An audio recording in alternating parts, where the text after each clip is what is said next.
नमस्ते। कार्यक्रम सीधा कुरा जनतासँग हेर्नुको निमित्त टेलिभिजन सेट अगाडि बसिरहनुभएका र इन्टरनेटको माध्यमबाट विश्वभर हामीलाई हेरेर बसिरहनुभएका सम्पूर्ण आदरणीय दर्शक महानुभावहरूलाई म रवि लामिछाने हार्दिक स्वागत तथा अभिवादन गर्दछु। कोरोना महामारीमा बिचल्लीमा परेका, भोकभोकै परेका, बाटोमा अड्किएका, विदेशमा फसेका, जागिर गुमाएका, खर्च नभएकाका लागि सरकारले केही गर्छ भनेको त गर्यो सरकारले। के गर्यो त भन्दा सुकुम्बासी आयोग गठन गर्यो। यो समयमा जति बेला जटिल स्वास्थ्य सङ्कटको स्थिति छ, अर्थतन्त्र डामाडोल हुने स्पष्ट सङ्केत छ, नागरिकहरू सयौं माइल भोकै हिँडिरहेका छन्, गरिब मजदुरहरूको उठीबास लागिसक्यो, के यो नै कार्यकर्तालाई जागिर खुवाउने उपयुक्त मौका थियो? सयौं पदाधिकारीहरू राख्न पर्ने नवगठित सुकुम्बासी आयोग आवश्यक भए पनि यो महासङ्कटका बेला गठन गर्नै पर्ने के कारण आइलाग्यो? त्यस्तो कार्यकर्ता भर्ती गर्ने क्या मौका छोप्यो सरकारले? वाह! एकातिर यति महिनाको तलब भनेर दिने, अर्को मन्त्रीहरूले यति महिनाको तलब यो कोषमा भनेर दिने, अर्कोतिर करोडौं खर्च हुने गरी निर्णय गर्ने। त्यसो होइन, यसो हो भनेर यस विषयमा 100वटा जति तर्क दिन सक्ने क्षमता हर राजनीतिज्ञमा छ होला। भइगयो, तर्क नगरौँ, कुरा गरौँ। यो च्याप्टर आजलाई क्लोज गरौँ। अब कुरा गरौँ नेपाल र विदेशमा समेत श्रम गरिरहेका लाखौं श्रमिकको। हो, लकडाउनको बेला जो जहाँ छ त्यहीँ बस्ने हो, तर जहाँ छ त्यहीँ बस्नेलाई सुरक्षा र अन्न पानीको व्यवस्था मिलाइदिने चाहिँ कसले? कोरोना भन्दा ठुलो भोकले सताएकाहरू प्रत्येक दिन कुनै कुराको पर्वाह नगरी सयौं किलोमिटरको दूरी हिँडेर पार गर्दैछन्। पत्र पत्रिकामा, टेलिभिजनमा, अनलाइनमा त्यस्तो फोटो हेरेर यी नागरिकका लागि केही गर्नुपर्छ भन्ने चेत आउँदैन? नहिँड्नु हिँडिसके ससाना केटाकेटी बोकेर हिँडेका महिला दिदीबहिनीहरूलाई कि त बाटैमा खाद्यान्न सहितको क्वारेन्टिनको व्यवस्था गर्नु पर्यो, कि त 8-10वटा गाडी निकालेर सुरक्षित तवरले चेक गरेर घर नै पुर्याइदिनु पर्यो। हिँडेरै जानेहरूलाई रोक्न सकिँदैन भन्ने थाहा नपाए जस्तो गरेर बस्न चाहिँ कसरी सकिन्छ? सकेसम्म कसैलाई हिँड्न नदिने, खानापिना सहित सुरक्षित राख्ने, त्यति गर्न नसके त्यसरी अलपत्र रात बिरात सडकमा हिँड्न बाध्य पार्नु त महापाप हो। यो आर्मीमा गाडीहरू त्यत्रा होला, निकालौँ ती आर्मीका गाडीहरू। स्कुलका बसहरू छन्, थन्किएका छन् ती बसहरू, ट्रकहरू। सडकमा चाउचाउ चपाउँदै हिँडेका नागरिकको श्राप लाग्छ, श्राप। साँझ बिहान लखर लखर हिँड्ने र सयौं किलोमिटर पातलो चप्पलमा भारी र बच्चा काँधमा बोकेर हिँड्नेहरू बीच फरक छ। यतिका वर्ष तिनको पसिनाले आफ्नो उद्योग चलाएका मालिकहरूले लकडाउन नसकिन्जेल तिनले खाने बस्ने व्यवस्था मिलाउनु पर्थ्यो, तर गरेनन्। एक दिन होइन, 2 दिन होइन, प्रत्येक दिन सयौं माइल हिँडिरहेका मानिसबारे करोडौंको गाडी र हेलिकप्टर चढ्नेहरूले सोच्नु पर्दैन? मजदुर रुवाएर कतिन्जेल हाँस्ने, यतिखेर मजदुरको मुद्दा उठाएर मजदुरको हक हितमा टेकेर राजनीति गरेका अनि श्रमजीवी मजदुरहरूको सबैभन्दा ठुलो संस्था सम्भवतः जी फन्डको लामो समय नेतृत्व गरेका नेता विष्णु रिमाल प्रधानमन्त्री भन्दा पनि पावरफुल प्रधानमन्त्रीको सल्लाहकार पदमा छन्। प्रधानमन्त्रीका प्रमुख राजनीतिक सल्लाहकार कुनै दिन यो देशका मजदुरको सम्भवतः सबैभन्दा ठुलो नेता अनि देश तथा विदेशका मजदुर श्रमिकहरूको हालत चाहिँ यस्तो। जुन पदमा पुग्न मजदुर चाहियो, अब त्यो पद प्राप्त भएपछि मजदुरहरू चाहिँदैनन्। श्रमिक मजदुरहरू कसैलाई पद दिलाउन मात्र बनेका भर्याङ होइनन् भने विष्णुजी 1-2 शब्द जाओस् न प्लिज। हिँडेर घर गइरहेका मजदुरले तपाईँलाई गाडी चढाए, प्रधानमन्त्री कार्यालय छिराए, देश विदेशको सैर गराए, अभियसली घर जग्गा जोड्न सक्ने पनि बनाए होलान्, देशको अहिलेको सबैभन्दा शक्तिशाली मान्छे बनाएर बालुवाटार पनि छिराए। यो दृश्य तपाईको घरमा आउने पत्र पत्रिकामा फोटो छापिन्छ कि छापिन्न? तपाईको घरमा आउने टिभीमा देखिन्न कि? तपाईले खोल्ने अनलाइन पोर्टलहरूमा देखिन्न कि? तपाईँ मात्र होइन, राजनीतिक दल नै पिछेका 101 मजदुर नेताहरू छन्। तपाईहरू बोल्ने त्यही मे दिवसमा मात्रै हो कि यस्तो परिस्थितिमा पनि बोल्न पार्टीले छुट दिएको छ तपाईहरूलाई? हिजो चुनाव ताका त खुब मासु भात खुवाउँदै गाडीमा हालेर मानिसहरू ओसारे जस्तो लाग्छ। तपाईले बिर्से पनि यी मजदुरले अर्को चुनावसम्म नबिर्सिउन्, बस यही कामना छ। भोट लिने तर चोट नलिने घिन लाग्दो राजनीतिक व्यापार कहिलेसम्म फस्टाउला? आँखा नजिम्काई हेरेर बस्नेछौँ। यति लामो कुरा गरेर भन्न खोजेको के भने कि त कोही पनि सडकमा आउने वातावरण बन्नु भएन, कि त भोकै प्याक प्याक सयौँ किलोमिटर हिँडेर आफ्नो थातथलो जान लागेकालाई सहज तरिकाले पुर्याइदिनु पर्यो। सेनाका ब्यारेकमा गाडी नै गाडी छन्, पुलिसको चौकीमा गाडी नै गाडी छन्, नेतादेखि राष्ट्रपतिलाई चाहिए हेलिकप्टर छन्। तर विपदमा जनताको यो दुर्दशा। अनि विदेशमा रहेका राजदूतावासमा ठुलो तालचा लगाइदिए पनि हुन्छ, जहाँ हुनुहुन्छ त्यहीँ बस्नुहोस्, अरू केही गर्न सकिँदैन अहिले भन्ने सुन्न राज्यले त्यत्रो पैसा खर्च गरेर दूतावास खोलेको, मान्छे पालेको। सङ्क्रमितको उपचार भइरहेको छ कि छैन, कामबाट निकालिएकाहरू विदेशमा सडकमा छन्, तिनलाई कहाँ राख्ने, के खान दिने। यो देशको जहाज धनी नेपालीका लागि मात्र होइन, परदेशमा पसिना बगाएर मुलुकको अर्थतन्त्र धान्ने श्रमिकहरूका लागि आपत पर्दा पनि उड्नुपर्छ। राज्यले नआतिनुहोस्, हामी छौँ, लिन आउँछौँ भन्नुपर्छ। भन्दैन भने यो दुर्भाग्य हुन जान्छ। कम्पनीले बिना तलब बिदा दिइसक्यो, बस्ने ठाउँबाट निकालिसक्यो, दूतावासको एसीवाला बिल्डिङ अब खाली गरौँ, अत्यन्त नाजुक अवस्थाकालाई ल्याउन जहाज पठाउँ। डाक्टर कुटेरै कोरोना भगाउने विचार भए बेग्लै कुरा, नत्र श्रमिक मजदुर व्यवस्थापन गर्न उच्चस्तरीय समिति तु चाहियो। सुकुम्बासी आयोगले कोरोनाबाट बचाउँदैन, अहिले चाहिँदैन थियो। हस्, जनता चाउचाउ र बिस्कुट चपाउँदै असिना पानीमा रुच्दै तालु पोल्ने घाममा सकिँदै हिँडेर घर पुग्दा तपाईँहरूको यो आयोगको पहिलो महिनाको तलब पाक्ने बेला हुन्छ। मजाले खानु होला, सुखले बाँच्नु होला। धन्यवाद। आउनुहोस् सुरु गरौँ जनताको चासो गुनासो र प्रश्न सहितको विशेष कार्यक्रम सीधा कुरा जनतासँग।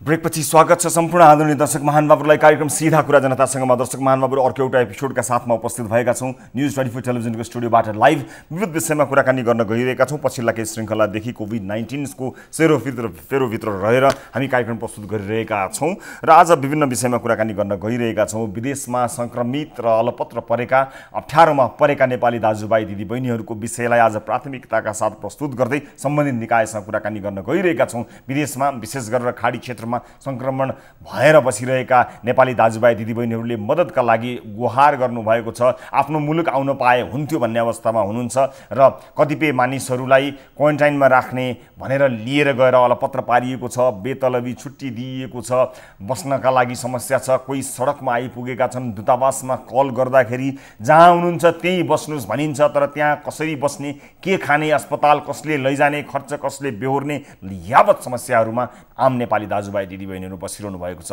स्वदेशलाई आफ्नो पसिना बगाएर देशको अर्थतन्त्रमा ठुलो योगदान दिएका नेपालीहरू प्राथमिकतामा परेनन्। प्लेन चार्टर गर्नका लागि अलिकति धन भएका, क्षमता भएका नेपालीहरूको मात्र बसको कुरा भयो, तर यी नेपालीहरूलाई ध्यान दिइएन भन्ने गुनासो व्याप्त रहँदा त्यसैको सेरोफेरोमा आज कार्यक्रममा विशेष रिपोर्ट प्रस्तुत गर्न गइरहेका छौँ। त्यो सँगसँगै हिँडेर गइरहेका मानिसहरूको पीडा कम दर्दनाक छैन। सामाजिक सञ्जालमा ती तस्विरहरूले मानिसहरू भक्कानिएका छन्। सरकार थाहा नपाए जस्तो गरिरहेको छ। लकडाउनको पूर्ण पालना भएको छैन। लकडाउनको पूर्ण पालना नगर्ने, केही हिँड्ने मानिसहरू सोखले हिँड्नेहरूका कुरा बेग्लै, तर बाध्यताले भोकले हिँड्नेहरूको समस्या दर्दनाक छ। त्यस विषयमा पनि आजको कार्यक्रममा विशेष रिपोर्ट प्रस्तुत गर्छौँ। आजको कार्यक्रम यस अर्थमा पनि विशेष छ। महाकाली अस्पताल कञ्चनपुरको एउटा घटना छ जहाँ पुरानो भेन्टिलेटर ल्याइयो, नयाँ भेन्टिलेटरका लागि लगिएको पैसा लगियो त्यो बहानामा, तर यो ठेकदार कम्पनीले यस्तो ल्यायो अथवा कसैको मिलेमतो छ कि गलत क्रियाकलाप भएको विषय आजको कार्यक्रममा छ। नुन वितरण गरिएको ठाउँमा डेट एक्सपायर भएको, मिति गुज्रिएको नुन समेत दिइएको छ। राहतका नाममा यतिसम्म लापरवाही भएको छ, लगायतका थुप्रै विषयहरू आजको कार्यक्रममा छन्। कार्यक्रमको सुरुवात ताली र गालीबाट गर्छु। यसअघि यो कार्यक्रममा हाम्रो प्रश्न थियो, लामो समय भयो लकडाउन भएको र यो थप 2 हप्ताका लागि लम्बिएको छ। सरकारले अत्यावश्यक वस्तुहरूको सहज व्यवस्थापन गरेर जनतालाई राहत दिएको छ भन्दै जम्मा 19.81% अर्थात् 3214 जनाले तालीमा भोट गर्नुभएको छ भने होइन, सरकार जनतासम्म पुगेको छैन, हामी समस्यामा छौँ भन्दै 80.19% अर्थात् 13,900 जनाले गालीमा भोट गर्नुभएको छ। सरकारको प्रयासलाई उहाँहरूले पर्याप्त मान्नु भएको छैन र ताली र गालीका लागि आजको विषय यस प्रकार रहेको छ। दर्शक महानुभावहरू, बाटोमा नागरिकहरू अलपत्र परेका छन्, गन्तव्यसम्म पुग्न भोकै प्यासै हिँडिरहेका छन्। सरकारले हेर्न सक्दैन, हिँडेरै जाउन् ठिक छ भन्नेले सरकारलाई तालीमा र होइन यो त गलत हो, सरकारले आफ्ना नागरिकलाई गन्तव्यसम्म पुर्याउन सहज गरिदिनुपर्छ भन्नेले सरकारलाई गालीमा भोट गर्न सक्नुहुनेछ। आफ्नो मत जाहेर गर्न हाम्रो पात्रोको मोबाइल एप्लिकेसन खोल्नुहोला, होम पेजमा रहेको ताली वा गाली भन्ने शीर्षकमा गएर आफ्नो मत अभिव्यक्त गर्न सक्नुहुनेछ। तपाईँको मतले धेरै ठुलो अर्थ राख्दछ र भोटिङ सुरु हुन्छ अब म केही अपडेट यहाँहरूलाई प्रस्तुत गर्न गइरहेको छु। पछिल्लो 2 दिनमा नेपालमा कोरोना संक्रमितको संख्या थपिएको छैन। देशका विभिन्न भागमा भएका र्यापिड टेस्टमा कोरोना पोजिटिभ देखिए पनि पीसीआर मेसिनबाट चेक गर्दा पनि सबै रिपोर्टहरू नेगेटिभ आएका छन्। अहिलेसम्म 16 जना संक्रमित नेपाली मध्ये 15 जना देशका 4वटा अस्पतालमा उपचाररत छन्। बागलुङको धौलागिरी अञ्चल अस्पतालमा उपचाररत 65 वर्षीय वृद्धाको पछिल्लो पटक कोरोना परीक्षण गर्दा रिपोर्ट नेगेटिभ अर्थात् संक्रमण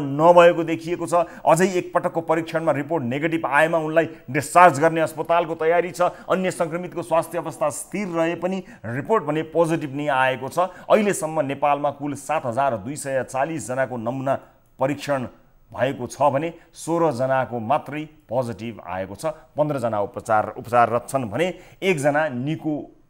एक जना भने निको भई घर फर्किसकेका छन्। देशभर 103 जना आइसोलेसनमा छन्। अब नियमित विषयतर्फ लिएर जान चाहन्छु।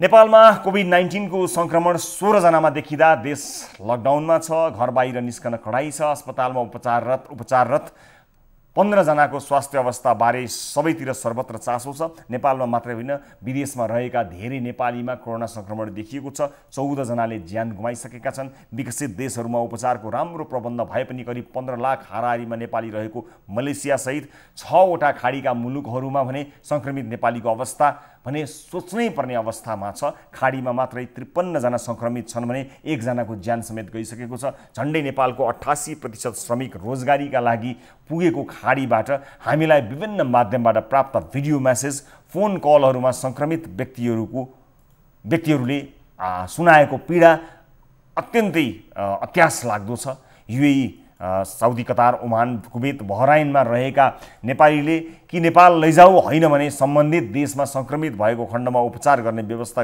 गरिदेऊ भन्दै सरकारलाई गुहार गरिरहेका छन्। मालदिप्समा समेत नेपाली अलपत्र परेका छन् भने ठूलो संख्यामा भारतका विभिन्न स्थानमा समेत नेपालीहरू अलपत्र परेका छन्। आज विशेष गरी खाडी मुलुकमा रहेका नेपालीहरूको अवस्थाको बारेमा तयार पारिएको यो रिपोर्ट हेर्नुहोस्।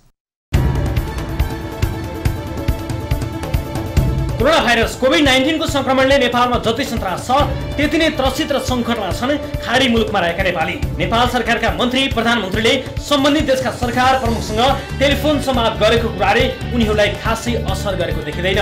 UAE, Saudi Arabia, Bahrain, Kuwait, Oman, Malaysia, कतारमा संक्रमण बढ्दै जाँदा संक्रमित नेपालीको संख्या 50 काटेको छ भने 1 जनाले ज्यान गुमाएका छन्।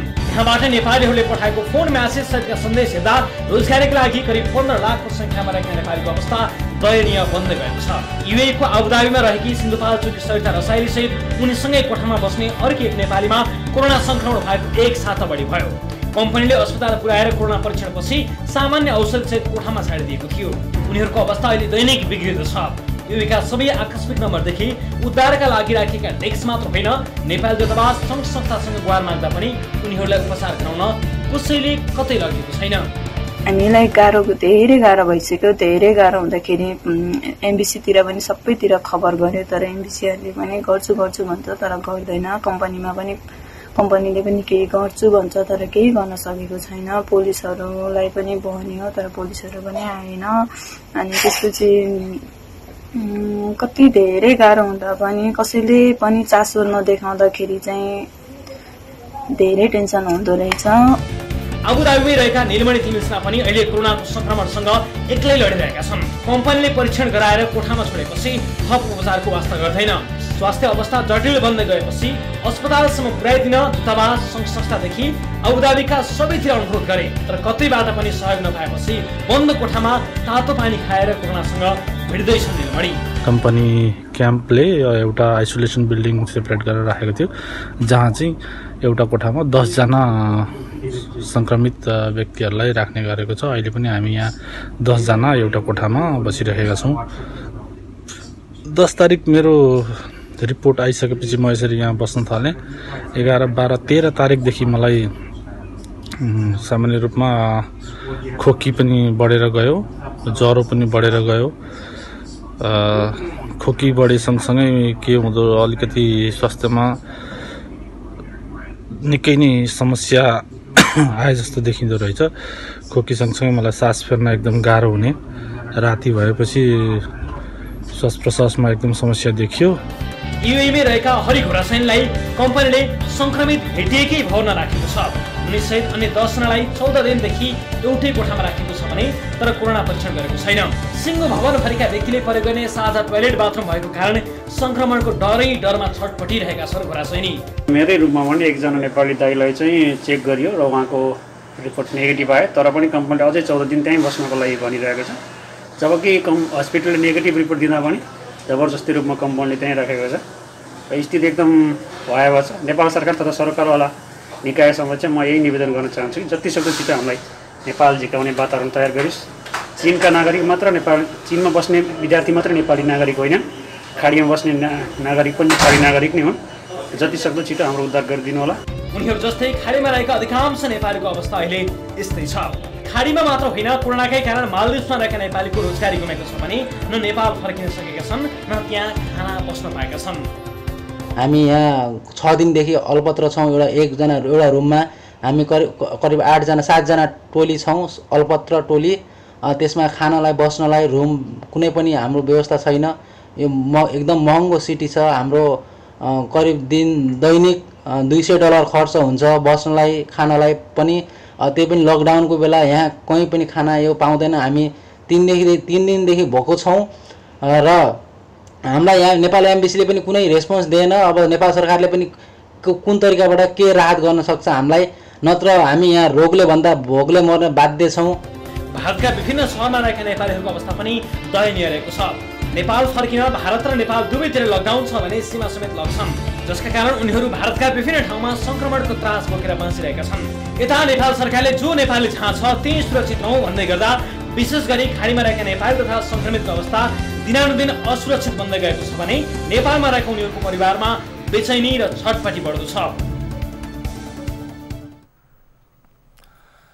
दर्शक महानुभावहरु, यो विषयमा कुराकानी गर्न हामीले श्रम रोजगार तथा सामाजिक सुरक्षा मन्त्री रामेश्वर रायसँग कुराकानी गर्न खोजेका थियौं। उहाँले आफू अस्वस्थ भएका कारण आराम गरिरहेको बताउनु भएको छ र उहाँलाई आरामै गर्न दियौं। यति बेला भने विदेशमा रहेका श्रमिक नेपालीहरूको अवस्थालाई सरकारले कसरी सम्बोधन गर्दैछ भन्ने विषयमा कुराकानी गर्न टेलिफोन सम्पर्कमा हुनुहुन्छ श्रम रोजगार तथा सामाजिक सुरक्षा मन्त्रालयका प्रवक्ता सुमन घिमिरे। सुमन सर नमस्कार, स्वागत छ कार्यक्रममा यहाँलाई। नमस्कार, धन्यवाद सर। यो खाडी क्षेत्रमा रहेका विशेष गरेर अहिले कुरा गरौँ रहेका नेपालीहरूका विषयमा सरकार के सोचिरहेको छ? केही सङ्क्रमितहरू छन्, नम्बर थाहा पाउनु भएको छ होला, मृत्यु भएको पनि तपाईँले थाहा पाइसक्नु भएको छ होला, रोजगारी गुमेको पनि थाहा पाउनु भएको छ होला, दूतावासको अवस्था सबै बुझ्नु भएको होला। सरकार के सोचिरहेको छ अहिले यी नेपालीहरूका विषयमा, श्रमिकहरूका विषयमा? अब यो अनपेक्षित रूपमा आएको अहिलेको यो कोरोनाको महामारीको कारणले खाडी मुलुक मलेसिया लगायत अरू देशमा रहनुभएका नेपाली कामदार दाजुभाइ दिदीबहिनीहरूको अवस्थालाई हामीले दूतावास मार्फत परराष्ट्र मन्त्रालय मार्फत नियमित रूपमा यसको अवस्थाहरू जानकारी लिइरहेका छौँ। र अहिले चाहिँ अब हामीले कस्तो कस्तो प्रकारको हाम्रो नेपाली नागरिकहरू त्यहाँ काम गरिनु भएको छ, जस्तै अब अहिले चाहिँ जबलाई अब अत्यावश्यक सेवामा निरन्तरता दिइरहनु भएको र भिसाको अवधि पनि कायम रहेको र कार्य सम्झौताको अवधि पनि कायम रहेको एउटा प्रकारको। अर्को प्रकारको चाहिँ अब कोरोना महामारी सुरु भइसकेपछि भिसाको अवधि सकिएको वा कामको अवधि सकिएको प्रकारको हुनुहुन्छ भने तेस्रो प्रकारको चाहिँ अब यो सरकारी श्रम स्वीकृति लिएर जानुभएको बाहेकका अर्थात् अनौपचारिक रूपमा जानुभएका व्यक्तिहरू पनि हुनुहुन्छ। त्यो उहाँहरू अलिक बढ्ता प्रभावित भएको भन्ने दूतावास मार्फतहरूबाट जानकारी भएको छ। अब अहिलेको यो जहाँ जे जस्तो अवस्थामा छौँ त्यही अवस्थामा बस्ने नै हो, ज्यान जोगाउने नै हो अहिलेको लागि पहिलो हाम्रो प्राथमिकता। र उहाँहरूलाई तत्काल त्यहाँ खान बस्न समस्या परेको भए हाम्रो दूतावासले आवश्यक त्यसमा सहयोग र समन्वय सहजीकरणहरू गरिरहेछ। हामी तत्त देशका नेपाली दाजुभाइ दिदीबहिनी त्यो हार्दिकतापूर्वक अनुरोध गर्छौँ, अहिले तपाईँहरूलाई तत्कालै परेको समस्यालाई सम्बोधन गर्न दूतावास नियोग मार्फत नै अहिले हामीले आवश्यक सहयोग राहतहरू प्रदान गर्ने भनेर सम्बन्धित गरिरहेछ। अब दूतावासले के भनेर रेस्पोन्स गरिरहेको छ, तपाईँहरूलाई दूतावासले के भनिरहेको छ र समस्यामा परेका नेपाली र दूतावासले के भनिरहेको छ भन्ने कुराको जानकारी तपाईँहरूले पाउनुभएको छ कि छैन थाहा छैन।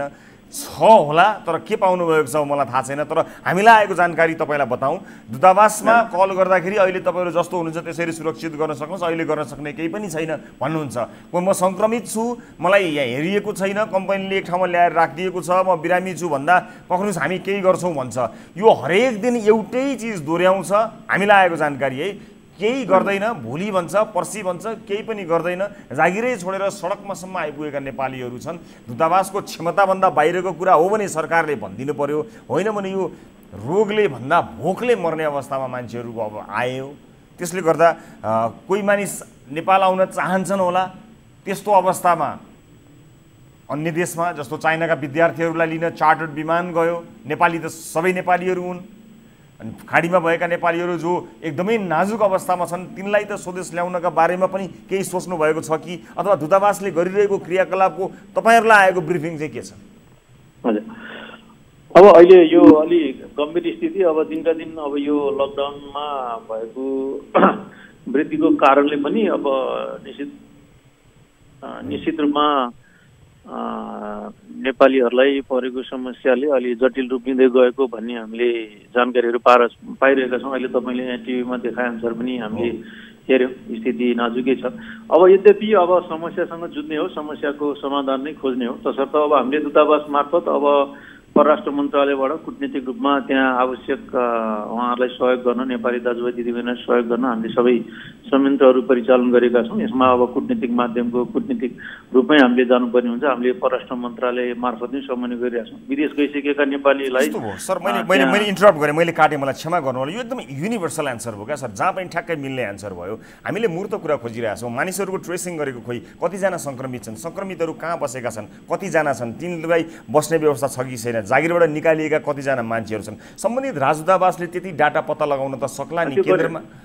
केन्द्रमा बसेर तपाईँहरूलाई त्यो गाह्रो होला। त्यसको डाटा हेरेर उहाँहरूलाई एम्बेसीमा पनि त त्यता बिल्डिङहरू छन्, ती कोठाहरू खाली गराइदिनु पर्यो, राखिदिनु पर्यो, त्यो पहल त गरिदिनु पर्यो नि सर। दुःख पर्दा नागरिकले आफ्नो राज्यले व्यवस्था गरिदियो भने यो त डिजास्टर भयो, यो त राम्रो भएन होइन। हामी अब यसमा नागरिकको टेक केयर त सरकारले गर्नै पर्छ, यसमा हामी प्रतिबद्ध छौँ, गरि पनि रहेछौँ। अब केही कमी कमजोरी भएको भए त्यसलाई सुधार्ने। अब अहिले तत्काललाई तपाईँले भन्नुभएको जस्तो थप केही राहतका मात्राहरू बढाउने, सेल्टर हाउसहरू बढाउनु पर्ने छ भने चाहिँ हामी बढाउँछौँ। जस्तै अहिले हामीले दक्षिण कोरियामा चाहिँ अब यो एनआरएन एसोसिएसनसँग मिलेर चाहिँ त्यहाँ अहिले सेल्टरै त्यहाँ खोलेर हामीले अहिले आउन नपाउनु भएको नेपाली नागरिकहरूलाई त्यहाँ राखेका पनि छौँ। गर्दै नगरेको त होइन सरकारले। अब अहिले नि यो हजारौँबाट लाखौँ नागरिकहरू रहनु भएको ठाउँमा अलिक बढ्ता प्रभावित भएको जस्तो क्रिटिकल केसेसहरू छ। जस्तो एकजना व्यक्तिले हामीलाई यहाँ बताउनु भयो, युएईमा रहनुभएको छ, आबुधाबीमा सायद उहाँ हुनुहुन्थ्यो। उहाँलाई के भनियो भने अरू सङ्क्रमितसँग उहाँलाई राखिएको छ, उहाँको पोजिटिभ छ भनौँ, मतलब उहाँले भन्ने बताएअनुसार पोजिटिभ नआएको मान्छेलाई पनि पोजिटिभहरूसँग लगेर राखिएको छ। त्यसबारेमा दूतावासलाई भनियो, वास्ता गरिँदैन। यस्ता क्रिटिकल केसहरूमा त अलिकति ध्यान दिनुपर्छ भन्ने मेरो मान्यता हो। र एकछिन सरलाई म होल्ड गराउँछु। कतारबाट यस्तै समस्या लिएर एकजना साथी आउनुभएको छ, म उहाँको जिज्ञासा पनि तपाईँलाई सुनाउँछु, सायद तपाईँलाई अझ बढी काम गर्न मद्दत पर्छ कि। नमस्कार, कहाँबाट, कतारबाट तपाईँ को बोल्दै हुनुहुन्छ? हजुर नमस्कार सर। हजुर, यहाँको शुभ नाम? मेरो बसन्त खरेल। बसन्तजी, तपाईँ के समस्यामा हुनुहुन्छ बताउनुहोस्। हामीसँग प्रवक्ताज्यू हुनुहुन्छ, उहाँले सुनिरहनु भएको छ। आफ्नो समस्या छोटकरीमा राख्नु होला। हजुर हजुर, मैले पनि सर यो अहिले यो कोरोनाको कारणले गर्दाखेरि कतार लगायत सबै खाडी मुलुकको समस्या एउटै नै हो। यहाँ पनि अहिले क्वारेन्टाइनमा मान्छेहरूलाई दिन प्रतिदिन लिएर गइरहेको छ। हामीहरूलाई पनि अब लिएर जाँदैछ। कति साथीहरू गइसके, तिनीहरूलाई कतिपयलाई डाइरेक्ट उतैबाट डिपोर्ट गर्ने भन्ने कुरा पनि छ। अनि त्यस्तो सुन्नमा पनि आइरहेछ। क्वारेन्टाइनमा पनि खासै व्यवस्थापन त्यति राम्रोसँग भएको अवस्था छैन। अनि त्यसपछि अरू कारणले अब कम्पनीमा लिन भएको मान्छेहरूको धेरै हिसाब किताबहरू हुन्छ, त्यत्तिकै गएको मान्छेलाई एयरपोर्टबाट सिधै पठायो भने त कामदारहरूलाई त धेरैभन्दा धेरै ठुलो समस्या हुन्छ। त्यसले गर्दाखेरि यसको लागि केही नेपाल सरकारले यदि यत्रो मान्छेहरूलाई घर पठायो भने त तिनीहरूको लागि नेपाल सरकारले के कस्तो तयारी गर्दैछ, के कस्तो तयारी गर्ने योजनामा छ, त्यसको लागि अहिलेदेखि प्रष्ट भएन भने पछि धेरै ठुलो समस्या नआउला भन्न सकिन्न सर। हस्, म तपाईँसँग बिदा माग्दछु। म सर अहिले उहाँको जिज्ञासा यहाँले सुन्नुभयो, यहाँले बुझ्नुभयो, अथवा मैले यसलाई प्रश्नाउँ अलिकति। उहाँको जिज्ञासा के भने धेरै मानिसहरूलाई क्वारेन्टाइनमा लिएर जाने भनेर भनिएको छ, कामबाट निकालेर लगिँदैछ ग्रुपका ग्रुप मान्छेहरूलाई। अब यसका लागि भोलि कुन अवस्था आउने हो, सरकारको दीर्घकालीन योजना के छ, के तयारी सरकारले गरिरहेको छ भन्ने मूलभूत रूपमा हामीले जुन कुरामा हामी डिस्कस गर्दै थियौँ त्यही कुरामा छ कि मानिसहरू सरकार के सोचिरहेको छ भन्ने जान्न चाहन्छन्। अब हामीले चाहिँ यथार्थ यहाँले भन्नुभएको छ, अब यथार्थ त्यहाँको यथार्थ स्थितिको विवरणहरू सङ्कलन गरेर चाहिँ पहिले अध्यावधिक सूचनाहरू लिने, तत्पश्चात उहाँहरूलाई अहिले तत्कालै हामीले त्यहाँ खान बस्न अथवा उपचारको, पहिलो कुरा त उपचार लागिसकेको छ, रोग लागिसकेको छ भने उपचारको व्यवस्थाहरू गर्ने कुरामै समन्वय गरेका छौँ। दोस्रो कुरा अब उहाँहरूलाई चाहिँ त्यहाँ तलबहरू चाहे अब भिसाको कुरा अथवा कन्ट्र्याक्टको कुराहरूमा केही समस्या परेको भए त्यसमा सहजीकरण गर्ने कुरालाई अहिले हामीले प्राथमिकता दिइरहेछौँ। अब तेस्रो कुरा अब यो लकडाउन खुलिसकेपछि उहाँहरूलाई अब जो नेपाल आउन चाहनुहुन्छ अथवा नेपाल आउनुपर्ने अवस्थामा हुनुहुन्छ उहाँहरूलाई अब सुरक्षित तवरमा नेपाल ल्याउने बन्दाबन्दी खुलिसकेपछि भन्ने हिसाबले नै अहिले हामीले आवश्यक तयारीहरू गरिरहेछौँ। अब बन्दाबन्दी खुलेपछि त्यो कहिले होला त्यो भन्न सकिँदैन, स्थितिले निर्णय गर्छ, कुन स्थितिमा हामी जान्छौँ त्यसो निर्णय गर्छ। हामी चाहन्छौँ चाँडैभन्दा चाँडै होस्। मानिलिनुहोस् कुनै श्रम गरिरहेको नेपालीहरूलाई कम्पनीले अब हामी त तिमीहरूसँग केही पनि गर्न सक्दैनौँ, हाम्रो कम्पनी पनि बन्द भयो, ल तिमीहरू आफ्नो देश जाऊ, हामी केही पनि गर्न सक्दैनौँ, बस्न खान पनि दिन सक्दैनौँ, जल पनि दिन सक्दैनौँ, आफ्नो देश जाऊ भनेर एयरपोर्टमा ल्याएर खसालिदियो भने अब ती नेपालीहरूले के गर्ने?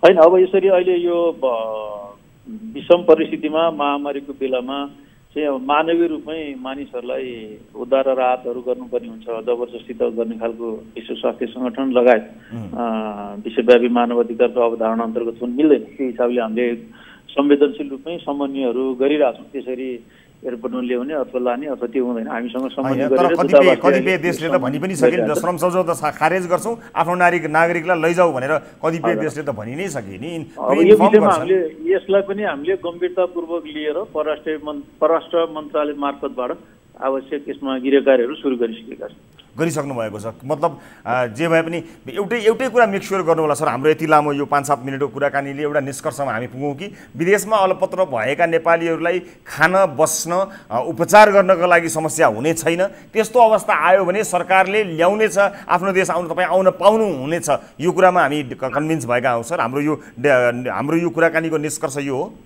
हजुर, कुनै पनि नेपाली नागरिक राज्यविहीन हुँदैन। नेपाली नागरिकले नेपाल आउने कुरालाई अन्यथा सोध्नै परेन। अहिले अब यो महामारीको स्थिति अप्रत्याशित देखिएको सन्दर्भमा उहाँहरूले अहिले नआत्तिकन बस्नु हुन हामी निवेदन गर्छौँ। सुरक्षित साथ बस्नु होला, सावधानीपूर्वक बस्नु होला र यसमा सरकारले उचित आवश्यकता अनुसार उचित निर्णयहरू गरेर उहाँहरूलाई उद्धार राहत जे गर्नुपर्छ सबै व्यवस्था गर्छ। अन्तिम म यहाँलाई विनम्रतापूर्वक अनुरोध गर्न चाहन्छु। मैले जोड लगाई यो कुरालाई किन भनिरहेको छु भने कृपया राजदूतावासहरूलाई तपाईँहरूले स्पेसल परिपत्र गर्नुपर्छ कि जानकारी गराउनुपर्छ कि गराउनु होला। उहाँहरूको संयन्त्र थप्नुपर्ने हो कि हटलाइनहरू चलाउनु पर्ने हो कि कृपया एन्सर पाइरहेका छैनन्, मान्छेहरूले जवाफ पाइरहेका छैनन्, पख्नुस् मात्र भनिरहेको छ। अमूर्त र एकदमै ढिक्क हुन नसकिने किसिमका जवाफहरू आइरहेका छन्। यसका लागि तपाईँहरूले विशेष पहल चाल्नै पर्ने अवस्था आउँछ, अन्यथा नेपालीहरूको अवस्था अत्यन्त दर्दनाक हुनेछ, भयानक हुनेछ। कृपया आफ्ना दूतावासहरूलाई विशेष परिपत्र अथवा के तपाईँहरूको चेन अफ कमान्डले के भन्छ उहाँहरूलाई चाहिँ विशेष तयारीका लागि रेस्पोन्स गर्नको लागि चाहिँ बताइदिनु होला सर। म यहाँलाई यो अनुरोध गर्न चाहन्छु र तपाईसँग बिदा पनि माग्न चाहन्छु। दर्शक महानुभावहरू, अब हामीले विशेष गरेर विदेशमा रहेका नेपालीहरूका विषयलाई लिएर जुन रिपोर्ट प्रस्तुत गऱ्यौँ र सम्बन्धित निकायको जवाफ लिने कोसिस गऱ्यौँ। यो जवाफमा एकदमै गजबै जवाफ आयो, चित्त बुझ्यो हामीलाई, ल ठिक छ भनेर ढुक्क हुने अवस्था यही जवाफका आधारमा हुन सक्यो सकेन तपाईँ जान्नु होला। तर यी जवाफहरू अझ बढी जिम्मेवार हुन जरुरी थिए चाहिँ म भन्दछु र विशेष गरेर दूतावाससँग सम्बद्ध अधिकारीहरू जो कार्यक्रम हेरिरहनु भएको छ, कृपया तपाईहरूले आफ्नो एक्जिस्टेन्स, आफ्नो अस्तित्व अथवा आफ्नो प्रेजेन्स देखाउने योभन्दा अर्को ठुलो अवसर हुने छैन। नत्र तपाईँहरूको लागि त्यो जागिर मात्र हुनेछ। यो अवसरमा थप जिम्मेवार भइदिनु हुन म विनम्रतापूर्वक अनुरोध पनि गर्न चाहन्छु। र यतिखेर भारतबाट ठुलो सङ्ख्यामा साथीभाइहरू म देखिरहेको छु, उहाँहरू जोडिनु भएको छ। म उहाँसँग कुराकानी गर्न चाहन्छु। नमस्कार, तपाईँ भारतको कुन राज्यबाट, कहाँबाट, कुन ठाउँबाट जोडिनु भएको छ? हामी भारतको चेन्नई, तमिलनाडुबाट छ। तमिलनाडुबाट कस्तो अवस्थामा हुनुहुन्छ तपाईँहरू? के कस्ता समस्या भोगिरहनु भएको छ बताउनुहोस् न। समस्या सर यस्तै, अब भन्नुपर्दा अब हामीलाई यहाँ रहन पनि गाह्रो भइरहेछ होइन। हजुर। अब खानालाई पनि सर अब रासन पनि आफ्नो पैसा किनेर खाएको छौँ। अब 2 महिना भइसक्यो सेलरी पाएको छैन। हजुर। अब आफ्नो भएको पैसाले रासन ल्याउँदै खाइरहेको छौँ। त्यो रासन पनि ल्याउन गाह्रो भइरहेछ, हामीलाई बाहिर जान अप्ठ्यारो भइरहेछ। अनि तपाईँहरू जहाँ काम गर्नुहुन्छ त्यहाँ काम गर्ने ठाउँबाट तपाईँलाई मतलब यो लकडाउनको समयसम्ममा हामी हेर्छौँ भनेको छ कि छैन? रासन पानीको व्यवस्था, बस्ने व्यवस्था, जहाँ तपाईँ काम गर्नुहुन्छ, कम्पनी होस् अथवा कुनै ठाउँ होस्, कल कारखाना कहाँ गर्नुहुन्छ, त्यो कम्पनीले अथवा त्यो ठाउँले तपाईँहरूलाई व्यवस्था गरेको छ कि आफै गरिरहनु भएको छ कि के छ? सर कम्पनीले अब रहन व्यवस्था चाहिँ दिएकै छ होइन। हजुर। अब खानेकुरा चाहिँ अब सेलरी आफ्नो पैसा लिएर खाइरहेको छौँ। हजुर।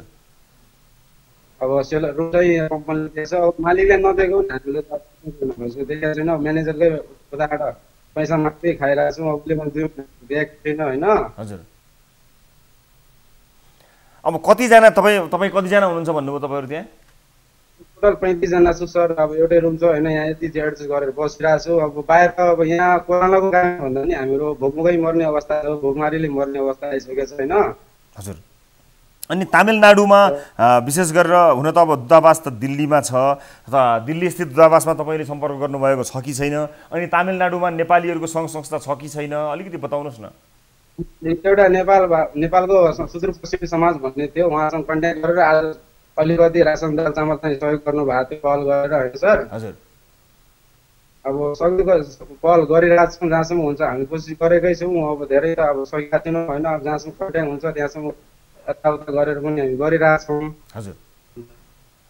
अब अहिलेलाई अब लकडाउनको पूर्ण पालना गर्नुको विकल्प छैन। तपाईँहरू सुरक्षित बस्नुहोला र तपाईँहरूलाई विशेष गरेर अब अगाडि गएर खाने समस्या आउँछ कि भन्ने कुरामा चिन्ता भएको मैले यो कुराकानीमा पाएको छु।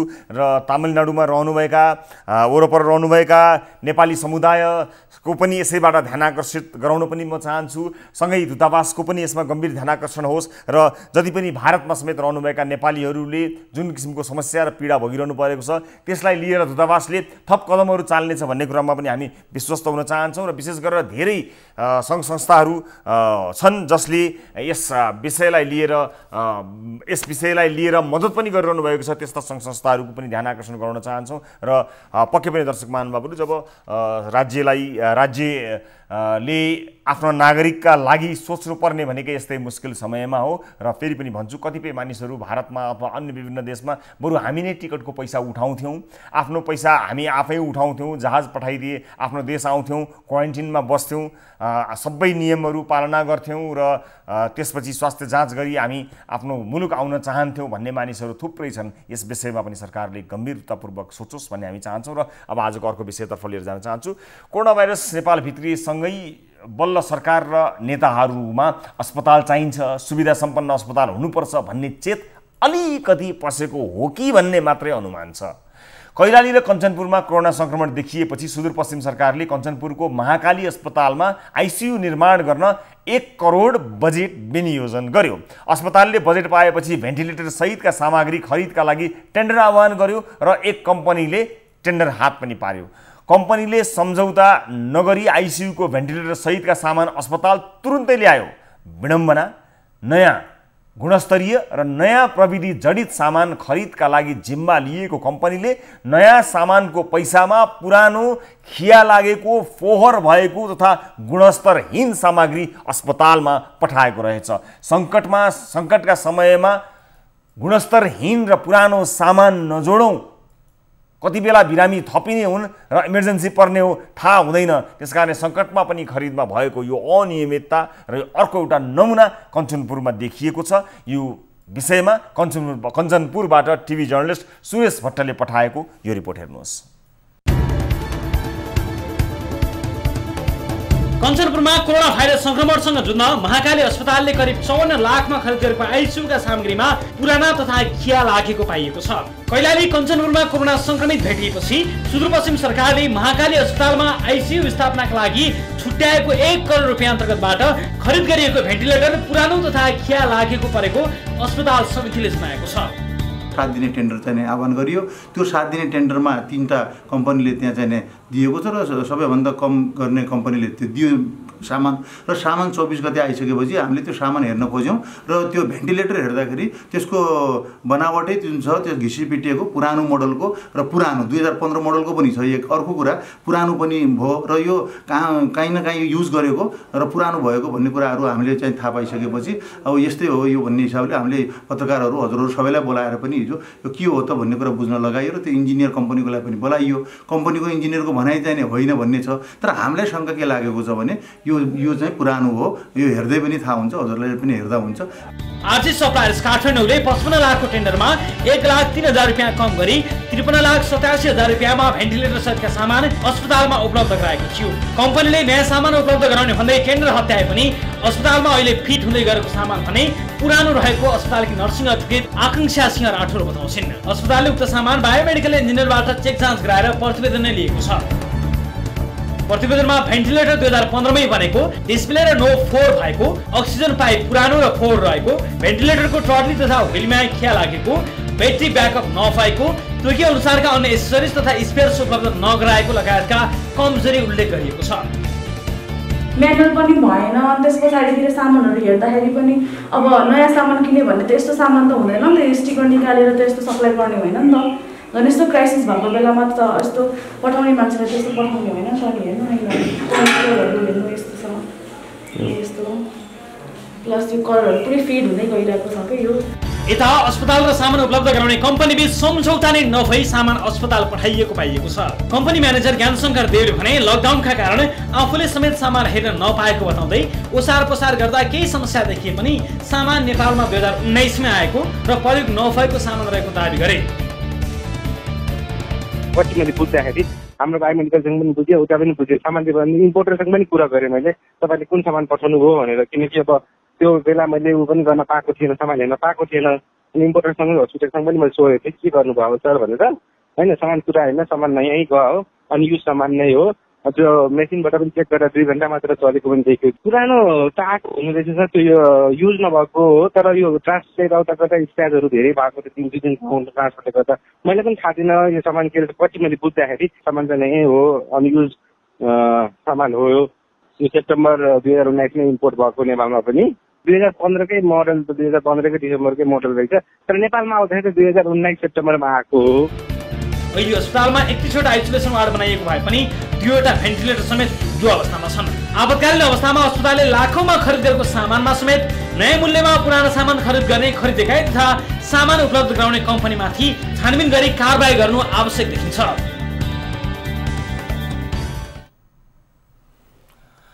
दर्शकहरू यो विषयमा कुराकानी गर्न टेलिफोन सम्पर्कमा हुनुहुन्छ सुदूरपश्चिम प्रदेश सरकारका सामाजिक विकास मन्त्रीसँग हामी कुराकानी गर्ने कोसिस हामी गरिरहेका छौँ। तर त्योभन्दा पहिला हामी कुराकानी गर्न गइरहेका छौँ आरजी सप्लायर्स काठमाडौँका म्यानेजर ज्ञानशङ्कर देवसँग कुराकानी गर्न गइरहेका छौँ। ज्ञानशङ्करजी नमस्ते, स्वागत छ तपाईँलाई कार्यक्रममा। नमस्ते सर। यो सामान तपाईँले नयाँ सामान ल्याइदिन्छु भनेर टेन्डर गर्नुभयो, खिया लागेको पुरानो युज सामान ल्याएर दिनुभएछ, किन यस्तो गर्नुभएको? होइन सर, कुरो के भयो भनेपछि त्यो बेला अब हाम्रो जुन कोटेसन आयो त्यो स्वीकृत भएपछि उता एउटा मेल आयो एग्रिमेन्टको लागि भनेर। हजुर। अब यो त्यसपछि आएपछि मैले हाम्रो इम्पोर्टर जसले इम्पोर्ट गर्यो उसँग हामीले अब सामान पठाउनु पर्यो भन्ने कुरा राखेँ। हजुर। उहाँको गाडी धनगढी त्यही बेला गइ नै रहेको थियो। उहाँले भन्दै म सामान पठाइदिन्छु। लकडाउनले गर्दा मैले सामान आफूले पनि चेक गर्न पाएन। अनि कुरो के भयो भनेपछि सामान अहिले पठाउँछन् भन्यो हाम्रो यो इम्पोर्टरले। हजुर।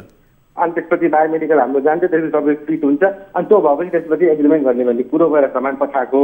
सामान यो लकडाउनको उसले गर्दा मैले आफूले पनि हेर्न पाएन, आफूले पनि हेर्न नपाएको कारणले गर्दा पहिला सामान हेरौँ, सामान राम्रो भयो भने बल्ल एग्रिमेन्टको अरू प्रोसेसलाई अगाडि बढाउन भन्ने सोचले मैले त्यो अब गइरहेको अहिले सामान पठाउनु पनि गाह्रो छ, त्यही भएर गइरहेको बेला गाडीमा गइरहेकोलाई एकचोटि गइहालोस् भनेर सामान पठाएको हो। यो केटाकेटीको खेल जस्तो भयो होइन त? तपाईँले हेर्नु भएन, किया लागेको सामान आयो, यो केटाकेटीले भाँडाकुडी खेले जस्तो जवाफ यस्तो संवेदनशील बेलामा दिन तपाईँ जस्तो एउटा जिम्मेवार सप्लायर्सलाई अलिकति पनि अप्ठ्यारो लागेन है? तपाईँले मेडिकल सामग्री ल्याउनको लागि कहाँ अप्ठ्यारो छ, कहाँ रोकिएको छ, कहाँ अवरोध छ बताउनुहोस् त मलाई। होइन सर, त्यो अवरोध हुँदा पनि अब त्यो सामान ढङ्गसँग पुऱ्याउन गाह्रो थियो, त्यही भएर त्यो केमा गाह्रो, के कुराले गाह्रो भन्नुहोस् न? कसले, सरकारको नीतिले गाह्रो छ कि भन्सार नीतिले गाह्रो छ कि के कारणले गाह्रो छ, कसले गाह्रो बनाएको छ? मोटर ट्रान्सपोर्टले गाह्रो होला भनेर। कसरी गाह्रो हुन्छ, कहाँ गाह्रो? मेडिकल सामग्री ल्याउन गाह्रो गरेको होइन, उल्टो अतिरिक्त सहज र सजिलो गराइएको छ, कसरी गाह्रो भयो तपाईँहरूलाई, कहाँबाट गाह्रो भयो? होइन त्यो त अब सर अब यो त्यही त सामान अब त्यहाँ गएर त्यो हेरेर त्यसपछि गर्ने भन्ने सोच त्यसरी गरेको। यस्तो विषम परिस्थितिमा तपाईँहरूले सम्झौता, यस्तो विषम परिस्थितिमा तपाईँहरूले सामान यसरी राज्यलाई ठगी गरेको भएन र? यो नयाँ सामानको ठाउँमा हेर्दै हेरेको छैन भन्नुभएको छ। त्यो त ठगी गरेको होइन सर, सामान त मैले पनि राम्रै दिन खोजेको, राम्रै यो सामान त अब पुरानो होइन, यो उसले सफ्टवेयरले पनि देखायो 2 घन्टा मात्रै युज भएको भनेर। त्यहाँ सिधा हाम्रो बायोमेडिकल पनि उताको पनि हुनुहुन्थ्यो, त्यो सफ्टवेयरले पनि देखायो 2 घन्टा मात्रै युज गरेको सामान त नयाँ हो, पुरानो सामान त होइन। फेरि पुरानो सामान होइन भन्नुहुन्छ, नयाँ सामान खिया लागेको हुन्छ। र तपाईँलाई यो पनि बताइदिन्छु म, यो सुदूरपश्चिम प्रदेशको सामाजिक विकास मन्त्रालयका प्राविधिक हरेन्द्र चटौतले यो पुरानो सामान भनेर भनेको प्रतिवेदन समेत दिनुभएको छ। यो कसरी नयाँ सामान हुन सक्छ, पुरानो सामान, यो नयाँ सामान कसरी हुनसक्छ तपाईँ आफै देख्न सक्नुहुन्छ, त्यो अहिले तस्विरमा हेर्नुहोला। अनि यो सामान 2015 को सामान हो। हजुर हजुर, त्यही आधारमा इम्पोर्टेन्स पनि कुरो गर्दै के भयो, किन त्यो सामान आफूले त्यो आफू स्वयं गएर हेर्न नपाएको कारणले गर्दा त्यो भएको हो। सर तपाईँ अस्पताल या योसँग सम्बद्ध कसैसँग कमिसनको चक्कर हो यो? होइन सर, त्यस्तो कुनै मेरो त्यहाँ कुनै लिङ्क पनि छैन, त्यस्तो कुनै छैन। अब कोटेसन आएको थियो, कोटेसन आएको आधारमा मैले पनि इम्पोर्टेन्ससँग सोधेँ, तपाईँसँग सामान छ हाल्नु भनेर, उहाँले सामान त्यसलाई हाल्नु भनेर भन्नुभयो। अनि त्यो आधारमा मैले कोड गरेको, कोड हाम्रो एप्रुभ भएपछि मैले मोडल, हाम्रो मोडल पनि त्यही नै मोडल, जुन मोडल सामान गएको मोडल पनि त्यही नै थियो, 20 त्यही मोडल नै गएको हो। अनि तपाईँको सप्लायर कहाँको सप्लायर? हाम्रो यहाँ सिधा पाइलामा हो सर। सिधा पाइलाको सप्लायर हो। सप्लायरलाई तपाईँले सोध्नुभयो किन यस्तो सामान पठाएको भनेर? अनि इम्पोर्टर त जहाँबाट तपाईँले मगाउनु भयो, कहाँबाट मगाउनु भएको? युएसबाट। मैले चाहिँ हस्पिटलबाट मगाएको। कहाँबाट? हस्पिटल। अनि त्यहाँ तपाईँले सम्पर्क गर्नुभयो किन यस्तो सामान भनेर? हो, सोधेको, उहाँले पनि त्यही भन्नुभयो, होइन यो सामान नै हो, यता यतादेखि आएको उता आएको त्यस्तो भयो भन्नुभयो। ल अब त्यो सामानलाई के गर्ने त? अब यो गलत भयो र गलत चिज तपाईँहरूले ल्याउनु भएको छ, चाहे तपाईँहरूले जान ल्याउनु भयो, जानेर ल्याउनु भयो, नजानेर ल्याउनु भयो, त्यो छानबिनले बताउला। तर यस्तो विषम परिस्थितिमा यो अत्यन्त गलत काम भयो। यो राज्यले दिएको पैसा, जति पैसामा तपाईँले ल्याउनु भएको यो सामान, यदि पैसा त पक्कै पनि पर्दैन होला, युज सामान 2015 को पक्कै पनि पर्दैन होला। अब के गर्नुहुन्छ, अब के गर्ने? अब त्यो सामान सर अहिले त अब मैले इम्पोर्टेसन पनि कुरो गरेको थिएँ, हाम्रो हस्पिटलमा रिपोर्ट पठाएको थियौँ, अहिले अर्को त छैन। अब त्यो हाम्रो अब अहिलेलाई चाहिँ हामी फिर्ता लिन्छौँ त्यो सामान त। तर यसमा त तपाईँहरूले जुन मूल्यमा तपाईँले ल्याउनु भएको छ त्यो त नयाँका लागि दिनुभएको मूल्य हो। पुरानो 2015 को युज सामानको मूल्य त सेम हुँदैन, त्यसरी त्यो पैसा त तपाईँले पचाउन पाउनुहुन्न। होइन, पैसाको त पुरै आएन सर, हामीले त एग्रिमेन्ट पनि गरेको छैन, मात्र सामान पठाएको मात्र पैसाको त पुरै आएन। त्यो हो गर्ने एग्रिमेन्ट पनि गरेको छैन, बिलिङको त पुरै आएकै छैन सर हाम्रो। हामीले पनि गरे होइन त्यो बेला, त्यो सामान त्यहाँ पठाइदिएको, त्यो सामान गाडी गइरहेको बेला सामान पठाइदिएको, सामान ओके भएपछि हाम्रो एउटा स्याम्पल मात्र सामान पठाएको हो। हामीले यो सामान दिनु भनेर पनि दिएको होइन, त्यो स्याम्पल हाम्रो सामान पठाएको त्यति बेला पनि। स्याम्पल सामान यो डेलिभरी होइन, तपाईँको फाइनल डेलिभरी होइन? होइन, फाइनल डेलिभरी होइन, हाम्रो एग्रिमेन्टै भएको छैन। एग्रिमेन्ट नगरेर हामीले फाइनल डेलिभरी दिने कुरो पनि भएन, हामीले फाइनल डेलिभरी दिएको होइन, हामीले एउटा स्याम्पल चाहिँ सामान पठाएको हो त्यहाँ।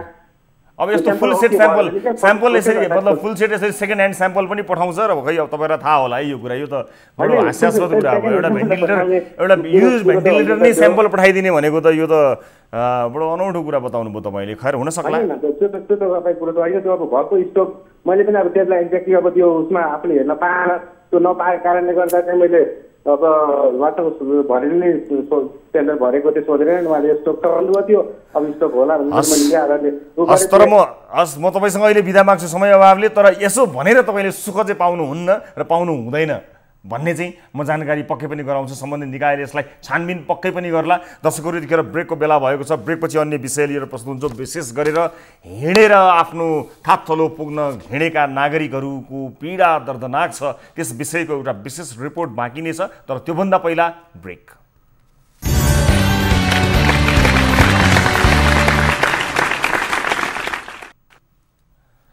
ब्रेकपछि स्वागत छ सम्पूर्ण आदरणीय दर्शक महानुभावहरूलाई कार्यक्रम सिधा कुरा जनतासँगमा। दर्शक महानुभावहरू, अब आजको अर्को विषयतर्फ लिएर जान चाहन्छु। सरकारले लकडाउन घोषणा गरेको छ। यो हाम्रा लागि हो, सबैले पालना गर्नुपर्छ। हुने खानाले लकडाउन अवधिका लागि खाद्यान्न सञ्चय पनि गरेका छन् भने बिहान बेलुका अत्यावश्यक खाद्यान्नका पसलहरू खुला पनि गरिएको छ। तर लकडाउनले नराम्रो असर भने श्रमिक वर्गमा पुर्याएको छ, जसले दिनभर काम गरेर साँझ छाक टार्थे वा अनौपचारिक क्षेत्रमा ज्याला मजदुरी गरेर परिवार पाल्थे। उनीहरूलाई भने लकडाउनले वास्तवमै एकदमै अप्ठ्यारोमा पारेको छ, अप्ठ्यारो परिस्थिति सृजना गराएको छ।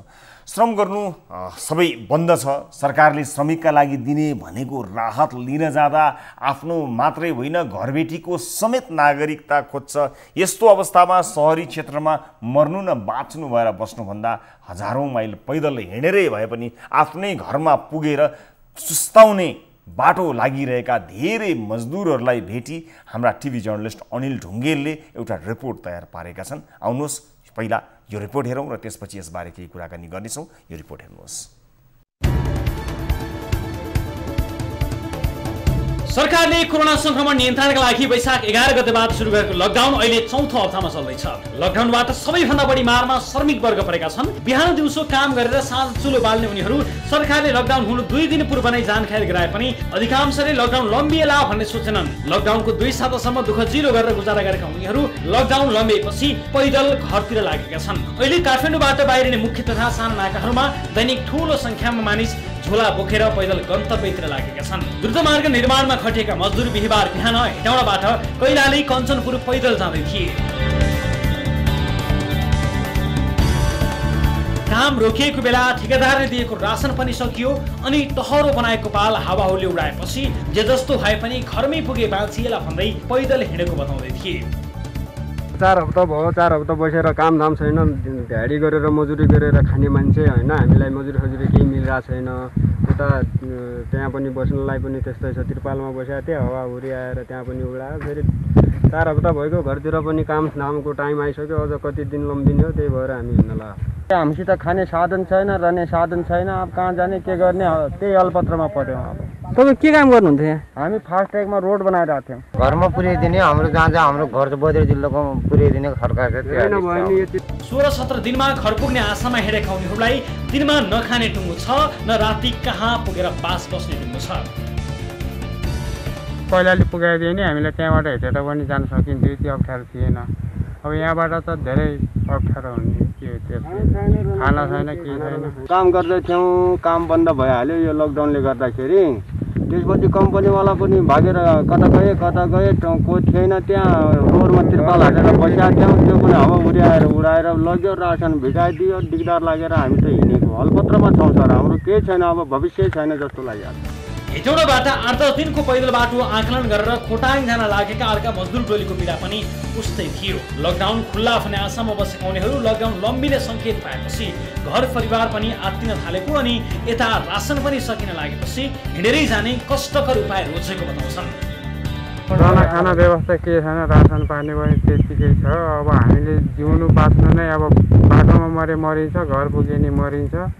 अब हिँड्न अब बाटोमा हिँडिरहेकै छ। अब खाना रहन व्यवस्था केही छैन, न नेपाल सरकारले हेरेको, न हाम्रो यहाँको कुनै मान्छेहरूले नचिन पर्छ कोही पनि छैन यतिको हाम्रो। अब प्रब्लम पऱ्यो सर, अब समस्या पऱ्यो सर। यो कारणले गर्दाखेरि हामीले सर जहाँ यहाँबाट मरे पनि हिँडिन्छ, यहाँ पनि मर्नेछ र हिँड्ने पनि मरिन्छ। जहिले समाज त्यसले गरिन्छ भनेर सर हामीले हिँडिरहेको कुरा हो सर। मैले तपाईँले लिए होइन, तपाईँलाई म जान्दैन भनेर हामीसँग त्यहीले भनिहाल्छ। कसले? कम्पनीवालाले। तपाईँलाई म चिन्दैन यार, तपाईँलाई बोलायो त्यही मान्छेले हामीलाई। जेबी राजेन्द्र निर्माण त्यही मान्छेले बोलायो। उनीहरू मात्र होइन, काठमाडौँबाट हिँडेरै भारत जान लागेको बताउने अर्का व्यक्ति पनि भेटिए। काठमाडौँमा साँझ बिहान साइकलमा तरकारी बेच्ने व्यक्तिको व्यवसाय लकडाउनसँगै ठप्प भयो। काठमाडौँ स्थित भारतीय दूतावासमा गुहार मागे तर कुनै सहयोग नपाएपछि जोखिमपूर्ण यात्रा भारतका लागि तय गरे। 3 दिन लगाएर हेटौँडा पुगेका उनी निकै थकित देखिन्थे। भारत पुग्न कति दिन लाग्छ उनले सोच्न पनि सकेका थिएनन्। नहीं बोला तो शायद मिलेगा, कल मिलेगा, इसी मैं फ़ोन करूंगा आने के बाद, लेकिन यही करते करते रह गया था वो लोग। तो यही बात सब है। अब गरीब को कौन होता है, सब पैसे वाले को ना है। यहाँ की सरकारी वही है, तो क्या करेंगे। उनको तो मर्जी हुआ लॉकडाउन लगा दिए हैं, लेकिन कुछ खाने को हो या ना हो, जिसके घर में है तो वो खा लेंगे, लेकिन जिसको नहीं है, मजदूर क्लास के लोग कहाँ जाएंगे, क्या करेंगे। उनीहरू सबैलाई कुनै पनि हालतमा घर पुगौँ भन्ने छ। सरकारले आफू बसेको वडा कार्यालयबाट राहत पाउने घोषणा गरे पनि वास्तविक श्रमिकले भने पाएका छैनन्, जसका कारण यसरी दैनिक पैदल घरतिर लाग्नेहरूको संख्या ठूलो छ।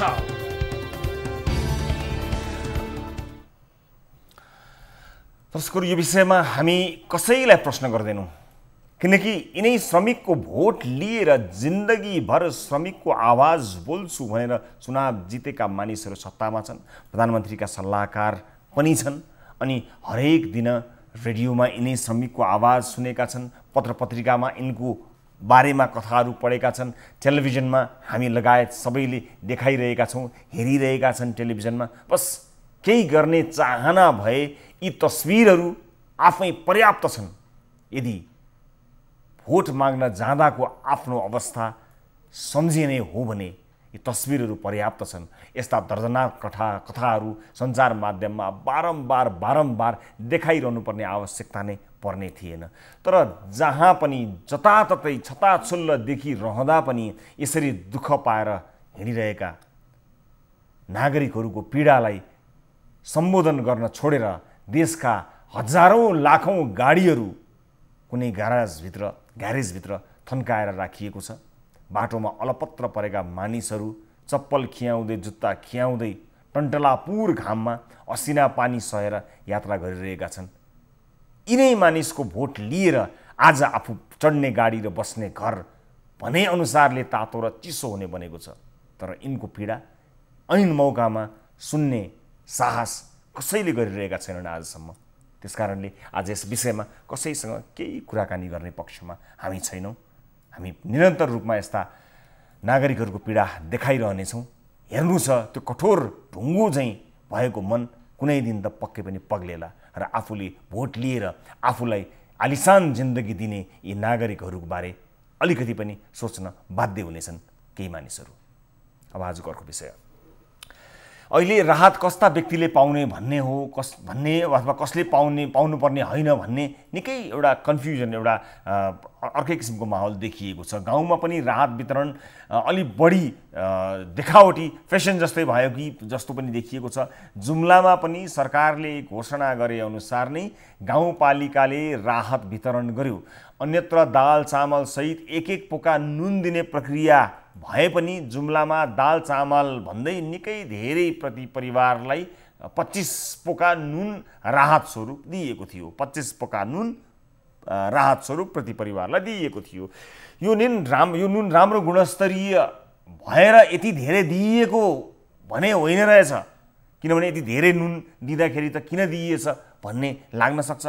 गुणस्तरीय भएर यति धेरै दिएको होइन रहेछ।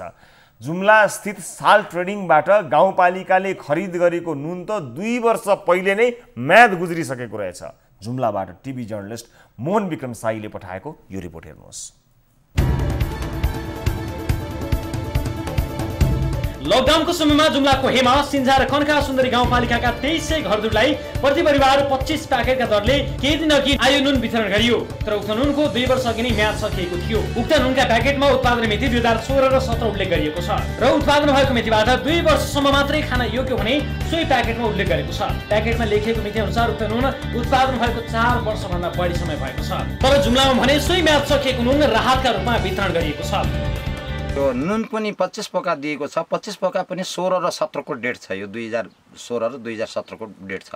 यो पनि अब साल्ट एटिन कर्पोरेसन लिमिटेडको हाकिम साहबले पनि कसरी दिनुभएको र हाम्रा हिमा गाउँपालिकाको प्रतिनिधि अध्यक्षज्यूले पनि त्यो नहेरेर कसरी के भने ल्याउनु भएको यो कुरा उहाँहरूलाई नै थाहा होला, हामी जनतालाई थाहा छैन। त्यो नुन एक घरलाई 25 केजीका दरले दिएको नुन 2016 र 2017 मा प्याकेजिङ भएको देखियो। त्यो नुनको प्याकेटको तल चाहिँ भन्छ प्याकिङ भएको मितिले 2 वर्षसम्म प्रयोग गर्नु बेस्ट भनेर लेखिएको छ। त्यो सबै चाहिँ जनताको घर घरमा त्यो नुन गइसकेपछि त्यो नुन डेट एक्सपायर भएको रहेछ। त्यो नुनलाई प्रयोग गर्ने कि फाल्ने भन्ने विषयमा जनताहरू दुविधामा परेका छन्। त्यहाँ चाहिँ बाँडेको 25 केजी नुन डेट एक्सपायर भइसकेको छ, 2 वर्षभित्र प्रयोग गरिसक्नु भन्ने के अरे पर्ने भनेको छ। त्यसमा लेखेको छ 2016 र 17 मा बनेको नुन अहिले त्यहाँ 25 केजीका आधारमा चाहिँ हिसाबमा चाहिँ त्यहाँ दिएको छ। त्यो नुन त्यहाँको जनताले अब चाहिँ प्रयोग गर्ने या चाहिँ नगर्ने।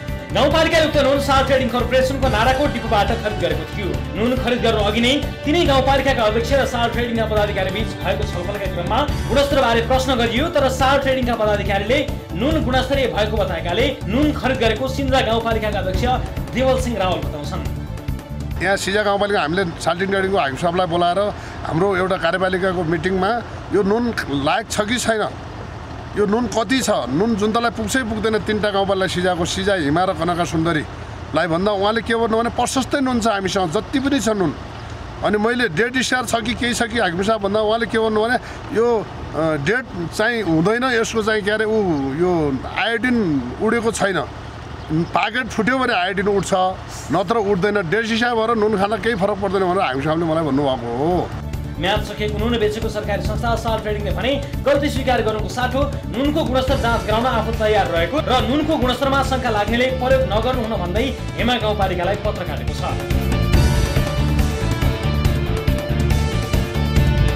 म्याद सकेको नुन बेचेको तथ्य भेटिएपछि जिल्ला प्रशासन कार्यालय जुम्लाले चैत्र 28 गते पत्र काट्दै 3 दिनभित्र लिखित जवाबसहित कार्यालयमा उपस्थित हुन निर्देशन दिएको थियो, तर साल्ट ट्रेडिङका प्रतिनिधि उपस्थित नभएपछि प्रशासनले डिपो सिल गरेको छ।